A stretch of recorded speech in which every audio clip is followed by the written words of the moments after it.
일단은 뭐 조기 대선 일정을 점쳐보면 아까 6월 3일로 저희가 보지 네네. 않았습니까? 그러니까 60일 앞으로 이제 2달을 꽉 채운 선거 일정이 되지 않을까 싶은 건데 네. 지금 뭐 보니까 후보 등록 기간도 예측이 해본다면은 5월 9일부터 5월 10일까지 양일간 후보 등록을 받을 것 같고요. 선거운동 시작 기간이 5월 15일부터입니다.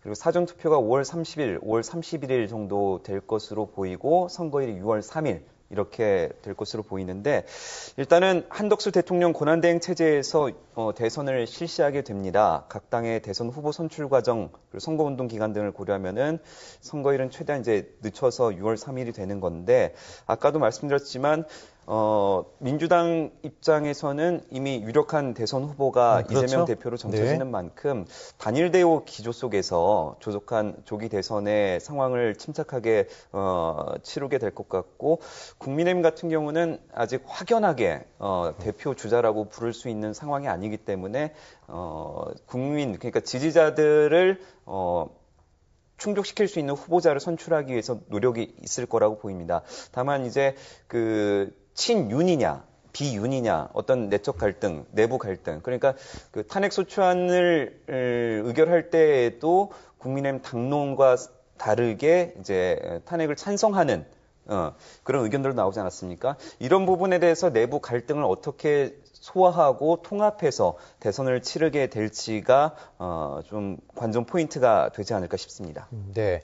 자, 이재명 대표의 입장 발표에 앞서 권영세 국민의힘 비대위원장도 입장을 발표했는데 헌재 결정을 일단 무겁게 받아들인다 이렇게 이야기를 했고 국민 여러분께 진심으로 사죄드린다라고 이야기를 했습니다. 현실적으로 60일 후에 대선이 있기 때문에 지금 여기서 이 결정에 대해서 아쉽다 또는 뭐 헌재에 대해서 어떤 결정에 대한 소위 토를 달면 당리당략의 입장에서 보면 전혀 도움이 될 게 없다라고 보는 거겠죠. 예, 그렇죠. 그런데 지금 국민의힘 입장에서 이 윤석열 이제 전 대통령이네요. 네네. 그 윤 전 대통령의 행보와 관련해서 지금 굉장히 골머리를 앓을 수밖에 없을 겁니다. 지금 네.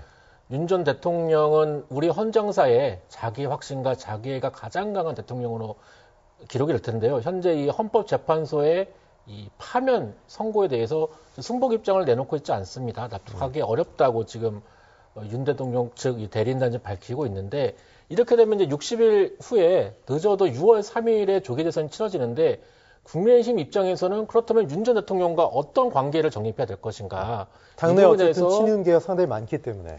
예, 그럼에도 불구하고 이 4.2 재보궐선거를 봤을 때 물론 이제 국민의힘 입장에서는 전국에서 23곳의 뭐 지자체장이나 지방의원을 이제 선출한 정치적 의미를 그렇게 크게 두지 않는 선거다라는 부분도 공개적으로 말하지만은 애써 축소하고 싶은 사실 그 마음이겠죠. 이면을 보면은 충청도의 아산, 경상남도의 거제, 또 부산 광역시 조기 대선 치러진다면 굉장히 그 스윙 보터로 볼 수 있는 충청권과 네. PK 지역의 민심이 현재 국민의힘에서 상당 부분 이반이 됐다는 부분이거든요. 또 경기도 의원 보궐선거를 봐도 그 지역이 분당 갑입니다. 지난해 4월 총선에서는 국민의힘 안철수 의원이 이광재 전 강원도지사를 한 6%포인트 차로 이겼던 지역인데 이번에 재보궐선거 투표율이 20% 중반대였는데도 불구하고 민주당 후보가 작년과 다르게 6%포인트 차로 승리를 했거든요.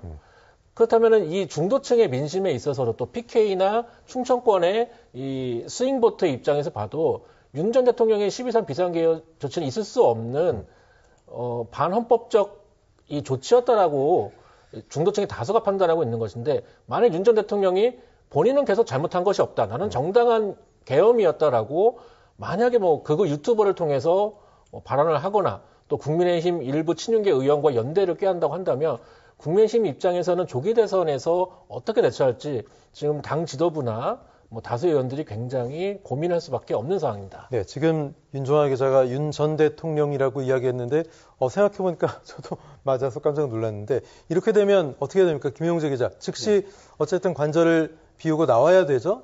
윤 전 대통령은? 일단은 관절을 비우고 사저로 돌아갈 것으로 보이는데 아크로비스타로 많이들 알려지지 않았습니까? 예, 그쪽으로 돌아갈 것 같은데 박근혜 전 대통령의 경우에는 관절을 비운 데서 한 3일 정도 그랬죠. 걸려서 네.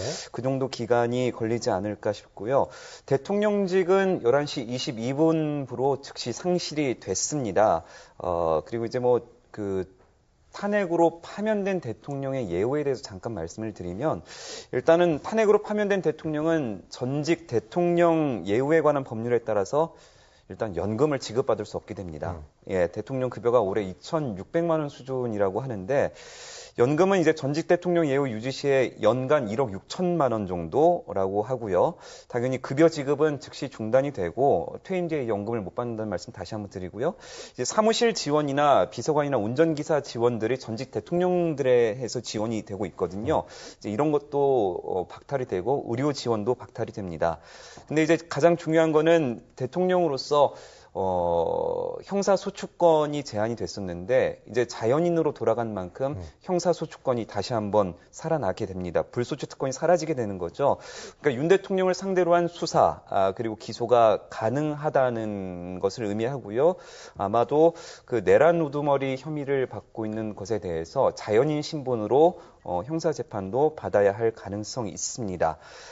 마지막으로 경호에 대한 예우를 좀 볼 수가 있을 것 같은데, 박근혜 전 대통령은 탄핵 뒤에 구속이 됐고 징역 22년형을 받았다가 사면된 사례가 있거든요. 예. 하지만 대통령 경호법에 따라서 경호 같은 경우는 최장 10년간은 경호를 받을 수 있을 것으로 보입니다. 네, 윤종아 기자, 이렇게 되면 윤석열 대통령은 대통령직에서 파면된 것뿐만 아니라 형사재판도 이제 앞으로 받아야 될 운명이죠. 예, 그렇죠. 네. 지금 내란 우두머리 혐의로 지금 이제 1심 재판, 이제 재판을 좀 받게 되는데요. 네. 이 내란 혐의에 관련해서는 과거 1979년 이 12.12 군사 쿠데타를 일으킨 전두환 씨와 노태우 씨의 사례가 있죠. 이제 김영삼 정부가 들어서서 1심에서 전두환 씨는 사형, 노태우 씨는 무기징역을 선고받았고, 물론 2심에서 감형이 됐고요. 그 이후에는 김대 정부 들어서 사면이 됐었는데, 만약에 이 내란 혐의가 인정이 된다 그러면 내란 혐의에 관련한 형량은 사형 또는 무기징역입니다. 그러니까 단순히 형사상 유죄가 확정돼서 전직 대통령으로서의 예우나 여러 특권들, 특혜들이 박탈되는 걸 넘어서서 본인의 사회적 생명, 더 나아가서는 더 중한 처벌도 일어날 수 있는 부분이기 때문에, 그렇기 때문에 윤석열 전 대통령의 경우에는, 변호인단의 경우에도 이번 헌법재판소의 탄핵 심판에 관련해서 그러니까 내용적 정당성 부분뿐만 아니라 이 국회의 탄핵 소추가 절차적 흥결이 있다라고 주장했던 부분들이 워낙 이 혐의가 중하기 때문에 헌법재판소의 탄핵 심판이랄지 또 앞으로 계속 진행될 이 형사 재판에 있어서도 아마 이 절차적 흠결부터 시작해서 굉장히 어떻게 보면 좀 지연 전략을 쓸 것으로 좀 예상이 되고 있습니다. 네.